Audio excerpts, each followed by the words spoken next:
Hi everyone, welcome to my channel Talk with Nesh. I'm Neha Sharma, and today's episode is really special because we have a guest who is a distinguished Army veteran with over 3 decades of experience in the forces, and then he transitioned his career and moved into the education line. Please welcome a top-notch MBA school dean and director, Dr. Rajiv Divekar. Hello, sir. How are you? Yeah, thank you, Neha. And thank you to all the viewers who will be watching this show. It's an honor and a pleasure to be on Nesh, that is your podcast channel. And I look forward to a very interesting conversation with you. Thank you, sir. So, could you please introduce yourself? So, I am Brigadier Dr. Rajiv Divekar. I served in the Indian Army for over 33 years and had a fairly distinguished career. On retirement, I moved into the academics and I served as a director and later as a director and dean of faculty of management in one of the top ranked B schools, that is Symbiosis Institute of Management Studies, which is also a constituent of the Symbiosis International University. So I have a total career span of about 50 years. Wow, that's quite a legacy. So, it's really great to have you on the show. And this podcast is really going to be of great value to people who are looking to start their second innings or move to a new career, and also to young MBA students and MBA aspirants. So, welcome again. Let's get started. So let's start, by talking about your early days. How was that like? What sparked this decision to make a transition? So, in the army, you retire generally between the age of about 54 to 56. Yeah. And like all army people, I mean, generally the armed forces people are physically quite fit and active. And so when I was nearing my retirement, I found that, there was a lot that I could do for the next 10 to 15 years. So I thought it would be better to go in for a second innings rather than just spending a retirement life on the golf course. Okay. And so I was preparing my CV. And while doing so, four things, stood out. I found that during my army career, I had been a faculty at four different academic institutions of the Indian Army at different levels, where the students were also of different levels, right from, the ones undergoing training to those who were newly commissioned to those who were the middle management officers and the senior management officers. Yeah. The second thing that stood out from my CV was that I had the requisite qualifications which had been built up in my career, which suited academics. I was an MPhil. I had done my MSc. Yeah. I had done my MBA. And then, of course, I had BE and BSc and, diploma in human resource management. The third aspect that came out was that in the army, by virtue of your positions and postings and transfers, Yep. you get to experience all facets of management and leadership.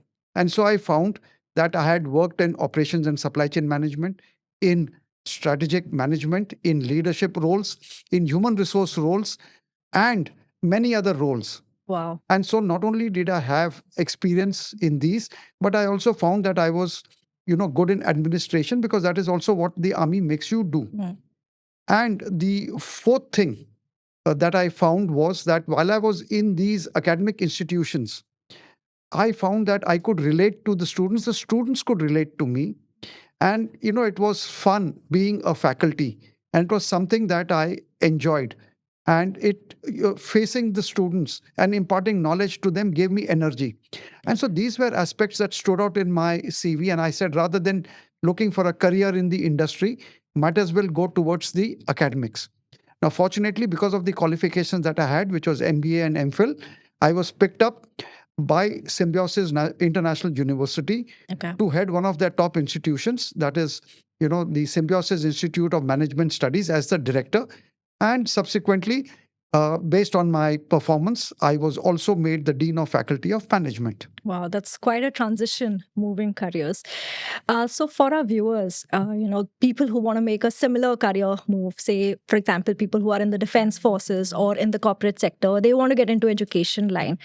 How do you suggest they should go about this? That's a, very, very relevant question. And why I say so is because In these 16 years, a large number of defense officers and even corporates whom I interact with have come up to me seeking my advice and wanting to know how they can make this transition. Yeah. So, to them, I tell them that you need to get a PhD degree. And in addition to the PhD degree, because that is one of the requirements laid down by the UGC and the Ministry of Education. The other qualification that is required is research publications, because it's not just teaching, but it's also research work that is required of a faculty. Now, if you have done your PhD and you have also published papers, which preferably are in Scopus or Web of Science Index journals, Yeah. then your transition becomes that much easier. Your CV stands out as compared to the others, and you get picked up by either the central or state universities or even by private universities, deemed universities, which are there. Great. So, how about people like me? So, I'm from the corporate sector. I have background in HR, and someone like me who wants to make a transition. So, getting a PhD degree would typically take like 3 to 4 years at least. Yes. So, if I want to start now, I want to explore my career options in education and teaching. Are there any alternate channels to do this for people like me? Yes, that's very interesting and very true. A management institute curriculum is designed in relation to the business, because the students who are getting an MBA degree would obviously be joining the corporate sector. Yeah. And so they need, when they join, to have the requisite knowledge and skills and hit the ground running. They need to perform from day one. So, therefore, our complete curriculum is oriented towards business. Now, if you are one of the corporates and you are dealing with, the latest technology, Mm. then that works in your favor, because new technology always comes first into business. Yeah. And as the technology gets absorbed and its utilization increases, then the education sector realizes that they need to train students, because that is what the industry is looking for. Students trained in this. So if you're looking for that transition, then you need to have this requisite education knowledge. The second part is, of course, in terms of networking. So, Okay. besides having the skill to know about further into these details, it's better to join societies like you have the national HRD, or you got societies with relation to training and development or others. Now, in these societies, you have the corporates, you have educational institutions which are members, and there not only would you be abreast of what's latest that's happening through their events and activities, but you would also be able to a network. And so this is another important aspect. Now, let me tell you that management institutes are looking for corporates like this, because they have these subjects in their curriculum and they need industry people to teach them, because the industry people bring with them not only the knowledge and the skills, but they are able to give live examples based on their experience, as well as they are able to relate industry practices to the theory, which the students understand better. And so it helps. And so the chances are very bright. Okay, it's really good to hear that there are so many alternate options for people who are already in the corporate sector. Let's talk a little bit about people who are, say, in short service commission officers, like in the defense forces. They still have like 2 decades of productive career ahead of them. And if some of them want to move their career into, say, the corporate field or education line, just like you did. So, do you have any specific advice which is targeted to these individuals? Yes, over the years now, industry has realized that defense officers, especially the younger lot who, are from the short service and want to switch to academics, or sorry, to the industry or corporate world, they are ideally suited for working in the industry. And Okay. why is that so? One, because they find that defense officers are reliable, they are flexible, they are adaptable, they have a lot of experience. Like I mentioned earlier, that by virtue of having worked in different appointments, in different positions, and in different areas, they are conversant and know about everything that are there. They're good administrators. And the next part is that they are also team players. They have leadership qualities in them. And so they find that these defense officers are suitable for induction into the corporate world. Now, the only place where possibly they need a little bit more is to understand business. And so, fortunately, the Ministry of Defense has a tie up with top B schools like IIMs or my institute, Symbiosis Institute of Management Studies, or others to conduct a 6 months program in business management. Okay. Now, if you've done this course, then you would be able to understand business, and your transition into the corporate world is that much more easier. Okay. And the next 20-25 years of your career, which is available to you, you would be very successful. There are a lot of defense officers who transited through this way, and they're doing exceedingly well in the industry, and they are now in the top positions also. Okay, that's great advice for people from the defense forces who want to transition. So you've been a dean of Faculty of Management of Symbiosis and director of a top B school, and that's quite a legacy, 16 years, right? I'm sure you would have seen a lot of things changing in the field of education, management studies. So from your perspective, we'd like to know that what has changed over the last 16 years? Yeah. So again, a management curriculum has to be aligned with the industry requirements. Right. So all your specializations and courses need to be those which are relevant to the industry. Now, when I joined 16 years ago, I found that the education was more of a teacher centric education. Okay. Which means it was something akin to, the school or college level education, where it was a teacher who was speaking, giving notes, explaining. It was a level 1 or 2 or 3 in the Bloom's taxonomy. But, and it was more like, this teacher was the sage on the stage. Okay. Okay. Somebody who, whatever he said was the gospel truth. Which, over the years with technology coming in, with IT, information technology, brought in changes. So in the initial teacher centric, it was more of, giving notes and telling. But when IT came in, then things changed a little bit. It became student centric, where the focus was on what the student needs. And so it became, a guide by your side. So the form of teaching changed, and it changed to things like flipped classrooms. Okay. Or you had case studies, you had simulations, you had role plays, and industry visits, and those kind of things that came in. Now, as technology further developed, and industry started adopting technology for their development, you needed to have students who were well versed in these industrial these things. And industry found that they had large amount of data. Earlier they couldn't use this data, but with technology they found that this data could be used effectively. Okay. Not only could you sort out the data, but you could analyze it and arrive at decisions, either your tactics, your strategy, or your growth plans.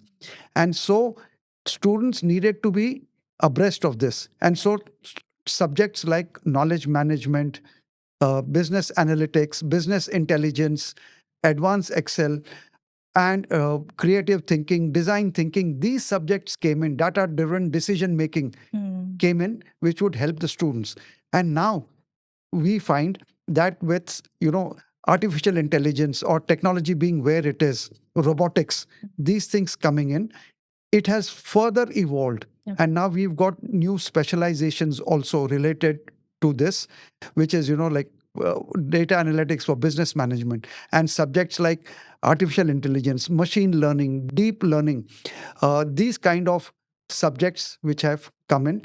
And so therefore it is more of skill based and experiential. So we started with the classroom teaching evolved to, student-centric way of teaching. Then it evolved to more of practical and experiential and that kind of teaching to now, which is skill-based teaching. So that's a great transition, and it's a continuous transition that's happening. So how often do you reevaluate your, subjects that you're teaching? Is this done on a yearly basis, or when do you do this? Yeah, like I said, the industry is constantly evolving. New things are coming into the industry, and new sunrise sectors are coming up. New courses are coming up. We need to be abreast of them. And so, therefore, we cannot have a curriculum which is as such, when things first come into the industry and then it comes into the management. So, in a way, there is a time lag of almost a year or 2 years before these subjects, relevant subjects are introduced into the academics. Now, if we further delay this by another 2 or 3 years, then we are that much behind. Chances of our students getting placed is going to be difficult. So our curriculum is revised every year. We interact with the industry, with the alumni, with our students who have gone and done summer internships, and we are also aware of through attending conferences and other things, what is the latest requirements in the industry. And so we bring in those courses which are industry relevant into our curriculum, and that is done on a yearly basis. And that is what makes a difference. The industry appreciates that, and so therefore our placements are better, and good companies offering good profiles and JD and CTCs come to us. Great. I want to talk a little bit about your military background. So you have spent over 3 decades. What are some of the skills that you have learned there that have helped you with your career journey, especially the transition that you made? So in the army, you know, uh, every day is a new day, and nothing is static. And so in the army, in my 33 years of service, I found myself getting transferred every 2 years into a new position or into a new profile or to a new place and handling different things. So it could be handling HR related issues in terms of, training and development or manpower planning, or it could be in terms of recruitment and comp and benefits, or promotions and postings, or it could be in a position which handled operations, logistics, supply chain management, and many others. So over the years, you find that not only are you flexible in thought and actions and adaptable, but you also acquire an out of box thinking. You are ever ready and positive to undertake new challenges, and your skill sets, because in the army always new technology comes in, and that technology forces you to handle, be abreast of things that are happening. So I found that, like me, of course, defense officers also are flexible, adaptable, they are outgoing. And then the military also operates as a team, and so you become a team man and you work towards mission accomplishment and achievements. And so these are qualities that I found helped me not only in my career but also in uh, acting or performing as a director and as a dean. So Army really provided you the platform for holistic development, and you could transfer those skills later. Great. So let's talk about the MBA students now. So students who are currently in B schools and they are preparing for placement season. And we see that the job market is so uncertain. There are so many uncertainties and fluctuations which are happening. It's highly competitive now. What advice do you have for them so that they can stand out and be able to get a good placement? Because that I believe is the ultimate aim for any MBA student. Yes, definitely. I mean, students who come to my institute are also, in addition to the MBA degree, they're looking for placements. Their focus is more towards placements. So now for these students, you need to understand that placements is in your hands, and placements will take place if you are good and the industry finds you relevant to them. Now, there are two aspects. One is the institute, and the other is you yourself. So when I talk about the institute provides you not only with the basic MBA knowledge through its curriculum, but it also has co-curricular and extracurricular activities. Okay. Now, these co-curricular and extracurricular activities are beyond the classroom and aimed at holistic development in every respect of developing you as a manager, as a leader, as a team player. Now, besides this, of course, you need to the industry or the college also provides you with other kinds of opportunities and facilities. Uh, Now we come to the second part, which is the student. Hmm. Now, you as a student need to understand that these 2 years are the defining 2 years of your life. What you learn in these 2 years is going to not only get you a job, but is going to stand you in good stead for the next 40 years of your career. So, the MBA college is where you're building up your foundation, and the 40 years of career structure is going to be resting on this foundation. So, this foundation has to be strong. And who can make it strong? Like I said, the college will provide you with the facilities, the opportunity, the mentoring, the encouragement, the guidance. Yeah. But it is you who need to avail of it and develop yourself. Now, for that, firstly, you need to be very, very focused and clear. You need to know which industry or sector are you targeting, what are your 5 year and 10-year plans, and what ultimately do you want to achieve. Based on this, you need to now go for things which will help you to become a better leader and a manager, and also make your CV stand out. So make use of these facilities and opportunities, develop your CV, because placements is a competitive arena. Absolutely. There, everybody is, wanting. Uh, like if there is one job, there may be many who would be wanting it. You need to be different from the others, and your differentiating factor is not just your CV, but of course other things. But so these are things that an MBA student needs to concentrate on, and it's all up to him mainly. So you mentioned strengthening CV. So there are a lot of freshers. Like when I joined MBA college, I was a fresher. I did not have any previous work So without any work experience, how can one strengthen their CV? Oh yeah, you will find that most of the B schools have almost 40 to 60% freshers who are Okay. coming in to do the MBA.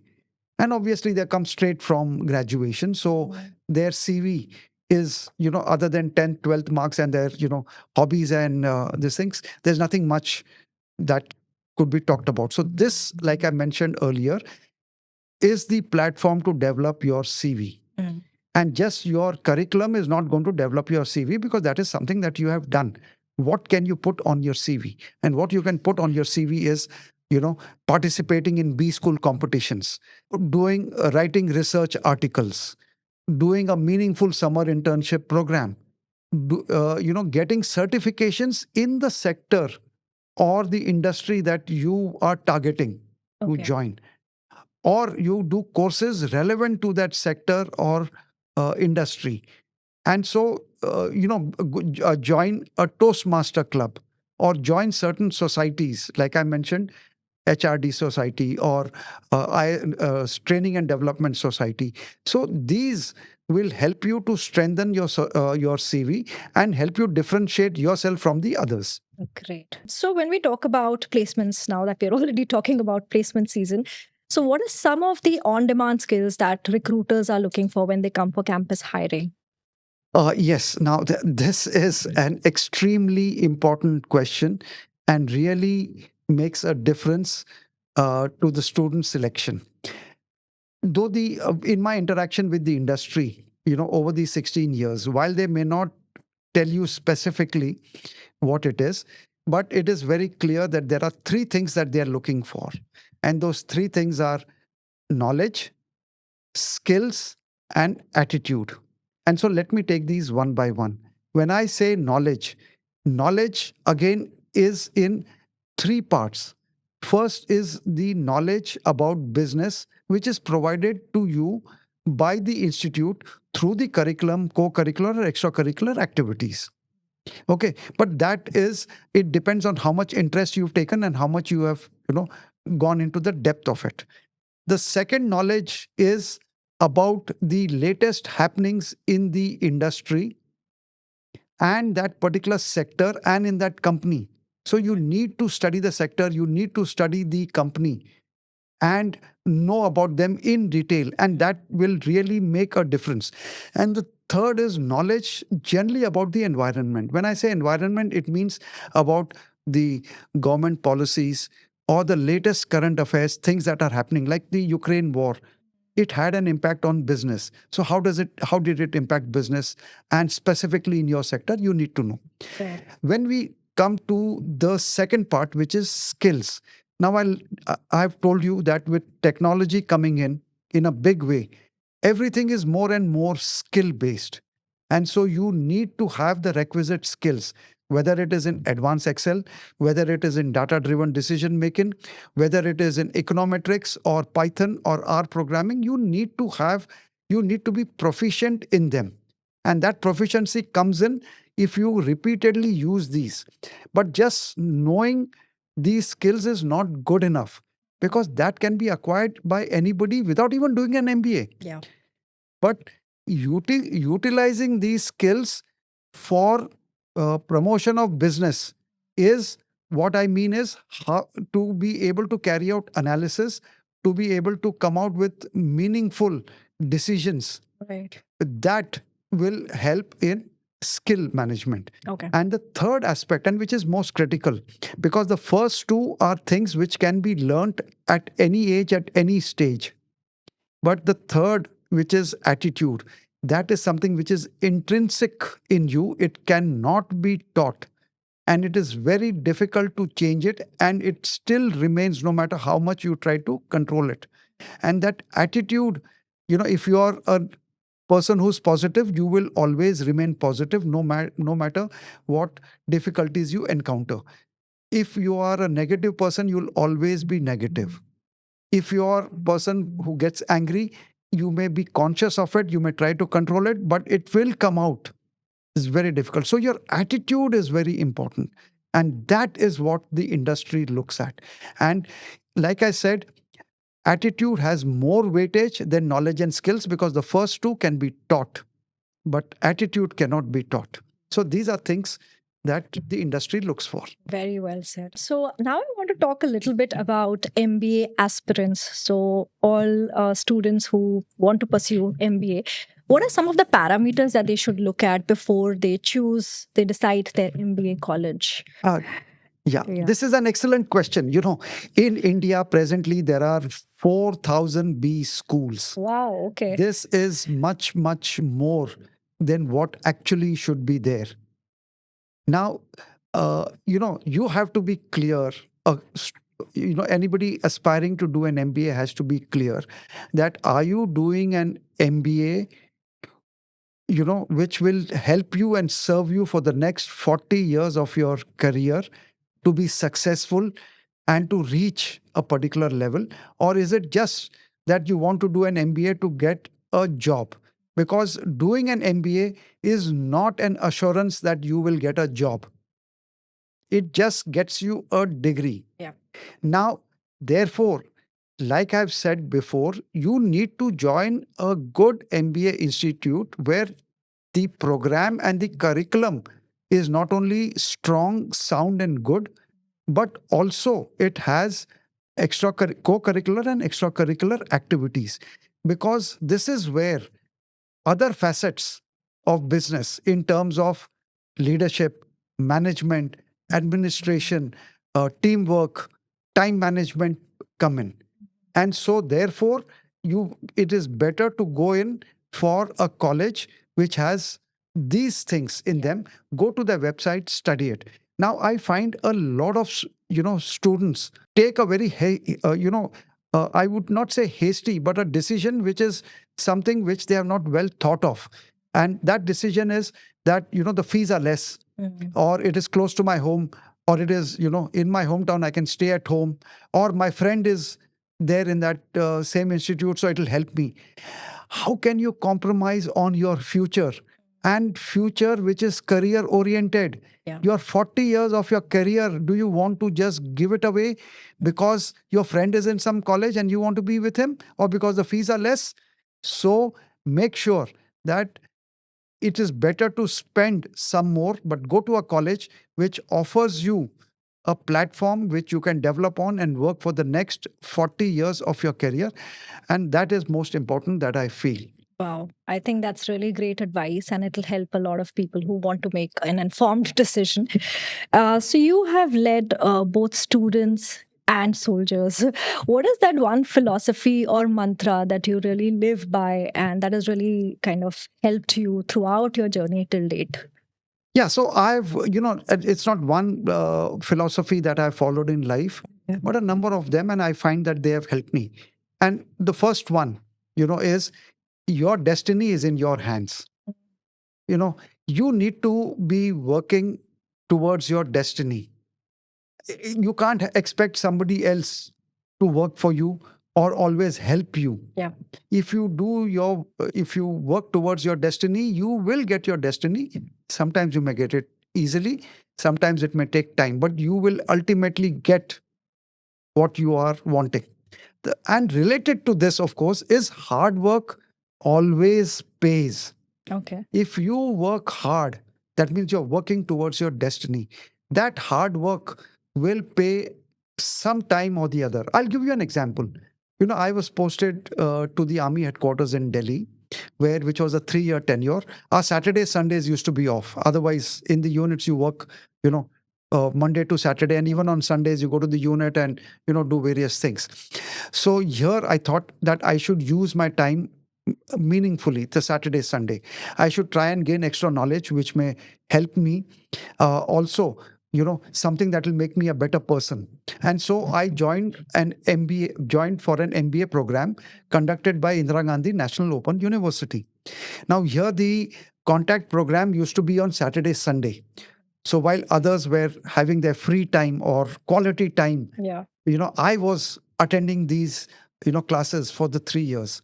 And I managed to successfully complete my MBA.